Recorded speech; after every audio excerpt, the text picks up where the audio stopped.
গল্পের নাম শেজাদ্রি পর্বত চা, লেখিকা আয়েশা নূর ছদ্মনাম। রাতে ঢাকা শহরটাকে বড্ড অচেনা লাগছে আমার কাছে। এই শহরটা যেন কোনো কালেই আমার আপন ছিল না। আশেপাশে সব অপরিচিত মুখ দেখে আমি ঘাবড়ে গেলাম। ভিতর থেকে অস্থিরতা তৈরি হতে লাগলো। আমি পিছনে ফিরে তাকিয়ে দেখলাম ওভার চলে গেছে। সামনের পিচ ঢালা কালো রাস্তা ধরে সাই সাই করে ছুটছে গাড়ি। আমি অসহায় দৃষ্টিতে গাড়িগুলোর দিকে তাকিয়ে থাকলাম। আশায় আশায় আছি যদি এই গাড়ির মধ্যে কোনো একটা থেকে বাবা বের হয়ে আসে, কিন্তু আদৌ তো এটা সম্ভব নয়। বাবা তো জানেও না আমি এখন কোথায়। আবিরকে বিশ্বাস করে বড্ড বেশি বোকামি করে ফেলেছি। অচেনা এক ছেলের মোহে আটকে পড়ে এভাবে নিজের বাপ মাকে ফেলে আসা যে একটা অন্যায়, তা দিব্যি বুঝতে পারছি। আমার খুব করে কান্না পাচ্ছে। যদি বা কান্না করার কিছু নেই, কারণ আমি চাইলেই এই মুহূর্তে ফিরে যেতে পারি। জন্ম থেকে ঢাকায় বড় হয়েছি, আমার কাছে ফিরে যাওয়া কঠিন না, কিন্তু আমি মানতে পারছি না যে আমার সঙ্গে আবির প্রতারণা করেছে। কি মিষ্টি মিষ্টি কথোপকথন করতো, কই গেল সেই প্রেম মাখা কথাগুলো। ইতিমধ্যে আমার হাত পা কাঁপছে। রাত 11টা ছুঁই ছুঁই। ঢাকাবাসীর জন্য রাত 11টা কিছু না হলে আমার জন্য রাত 11 মানে ঘরে থাকা। এই প্রথম রাতে, এত রাতে আমি একলা বাইরে আছি। ঢাকা শহর আমার প্রিয় শহর হলেও বলতে বাধ্য, এই শহরে এত রাতে বাইরে একা থাকা তেমন একটা নিরাপদ না। আমি ফোন বের করলাম। ফোন বের করতে মন বিষিয়ে এলো। এই ফোন হাতে নিয়ে থাকার জন্য আম্মু কত বকেছে তার নেই হিসাব। আম্মুর চেহারা আমার চোখের সামনে ভেসে আসতে আমি ঠোঁট কামড়ে কেঁদে দেই। অপরাধ বোধে আমার গা কাঁপতে লাগে। কীভাবে পারলাম নিজের মা বাবাকে ফেলে চলে আসতে? আমি এত অবিচক্ষণ হলাম কী করে? আমি অস্ফুট আম্মু বলে কেঁদে দিতেই পিছন থেকে ভরাট কণ্ঠে কেউ বলে ওঠে, কলেজে পড়া হয়ে এভাবে আম্মু আম্মু করছিস কেন? ছি ছি, তুই কি গাধা বাচ্চারে মীরা? নিজের পরিচিত কাউকে পেয়ে আমি পিলে চমকে উঠি।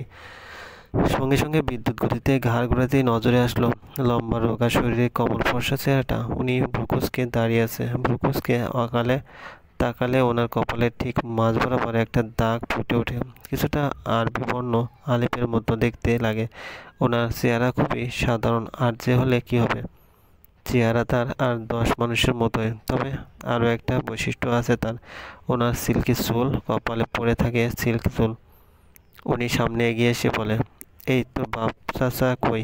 তুই একা এখানে রাস্তায় দাঁড়িয়ে এভাবে ভ্যাবা করে কেন কাঁদছিস? আমি নাক টানতে টানতে লাগলাম। কান্না থামানোর চেষ্টা করলেও লাভ তো হলোই না, বরং কান্নার স্রোত বেড়ে গেল যেন। এবারে যেন ওনার আমার প্রতি মায়া হলো। সে নিচু আওয়াজে নির্লিপ্ত কণ্ঠে বলে, মামা মামি কোথায়?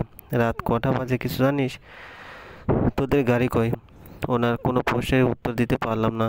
ওনার চোখে এবারে আমার হাতে থাকা ব্যাগের দিকে গেল। তিনি 1 মিনিটও অপেক্ষা না করে আমার ব্যাগ ছো মেরে নিয়ে নিল। ব্যাগ খুলে সে একে একে আব্বুর মগ বের করলো।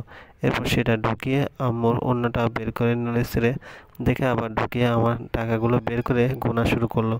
আমি এদিক ওদিক তাকাচ্ছি, লজ্জায় আমার মাথা নিচু হয়ে গেছে। উনি বলে ওঠে, এই মীরা, তুই কি বাড়ি থেকে পালিয়ে এসেছিস?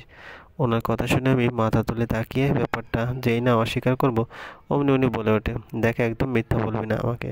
মনে রাখবি তুই যে স্কুলের কিন্ডারগার্টেন স্টুডেন্ট, আমি সেই স্কুলের অবসরপ্রাপ্ত প্রধান শিক্ষক। এবার বল, এত সাহস হলো কীভাবে তোর? তুই তো কানি কানি মানুষ, তো ভীতু হয়। আমার মেজাজ একটু একটু করে বিগড়ে যেতে লাগলো। আমি মোটেও কানি নই, শুধু চোখে চশমা পরি, এই জন্য কেউ কানি হয়ে যায় না নিশ্চয়ই। উনি বললেন, চুপ করে আছিস কেন, উত্তর দে। আমি কপটতাহীন ভাবে বলে দিই, আমি আপনাকে বিয়ে করব না, শুনেছেন নিশ্চয়ই। সে কাঁদ বাঁকিয়ে বলে, হ্যাঁ, জোর করে বিয়ে দেওয়া হচ্ছে আমাকে, তাও বাল্যবিবাহ। পালাবো না তো কি বসে বসে মুড়ি খাবো? মোটেও বাল্যবিবাহ না। আমার স্পষ্ট মনে আছে তুই 2001 সালে হয়েছিস, এখন তোর বয়স গুনে গুনে 20। আমি এবার বাঘিনী গলায় বলে, আমি আপনাকে বিয়ে করব না, ব্যাস। উনি উত্তরে কিছু বলবেন তার আগে ওনার ফোন বেজে উঠল। তিনি ফোন রিসিভ করে বলে ওঠে, আসসালামু আলাইকুম মামা। আমি কেঁপে উঠি, সর্বনাশ, বাবা ওনাকে কেন কল দিল? বাসায় কি সবাই জেনে গেল যে আমি পালিয়ে গেছি? আমার কানে ওনার কণ্ঠ বেশি আসে। উনি বলে ওঠে, মামা আসলে মীরা আমার সঙ্গেই আছে, আমরা তো বাসার পাশে একটু আলাদাভাবে কথা বলছি। আপনি চিন্তা করবেন না, মীরা আমার সঙ্গেই আছে। আমি একটু পর ওকে বাসায় দিয়ে আসবো। আমার অবস্থা তখন পানির মাছকে মাটি ফেললে যেমন ছটফট করে ঠিক তেমন। উনি কথা শেষ করে ফোন পকেটে ঢুকিয়ে বলে, চল তোকে রেখে আসি। লাগবে না, আমি একাই যেতে পারবো। কানি মেয়েদের এত ফরফর করতে হয় না, আয় চুপচাপ। আমি আর প্রতিবাদ করলাম না, ওনার সঙ্গে হেঁটে যেতে লাগলাম। কান্না করার জন্য মাথা ব্যথা হয়ে গেছে। সামনে ওনার গাড়ি। উনি চাবি বের করে গাড়ির লক খুলে ড্রাইভিং সিটের পাশের সিটটায় খুলে দিল। কিন্তু ওই যে আমি একটু বেশি গাড়ি তারা, এই জন্য ঠাস করে দরজাটা লাগিয়ে দিয়ে পিছনের সিটে দরজা খুলে ভিতরে ঢুকে পড়লাম। মশাটার রিয়াকশন দেখতে পেলাম না। নিশ্চয়ই হা হয়ে গেছে সে। হা হলে হোক, মশার মুখে মাছি ঢুকে গেলে ঢুকুক, আমার কি। উনি নিজেও এবারে ড্রাইভিং সিটে এসে বসে পড়ে আমার সালামির টাকা হাতে নিয়ে আমার চোখের সামনে মেলে ঝাঁঝালো কণ্ঠে বলে, এই টাকাগুলো কোথা থেকে চুরি করেছিস? আমার ভীষণ রাগ হলো। নিজেকে নিয়ন্ত্রণ করে বলি, এগুলো আমার সালামির টাকা। এত টাকা কে তোকে সালামি দিয়েছে? বড় আব্বু। সে কি? কই, আমাকে তো একটা পয়সাও দেয়নি বড় মামা। ঈদের তিন দিন পর তোদের বাড়ি গেলাম, আমাকে 7,000 টাকা তো দূর, 1 আনাও দেয়নি। এমন অন্যায় কেন করা হলো আমার সঙ্গে? আমি মনে মনে বলে উঠি, দেয়নি ভালো হয়েছে, কিন্তু মুখে বললাম আমি জানি না।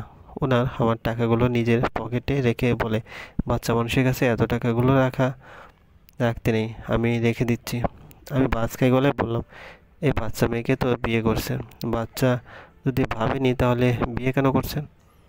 আমি লুকিং গ্লাস দিয়ে দেখলাম উনি হালকা হেসে উঠছেন।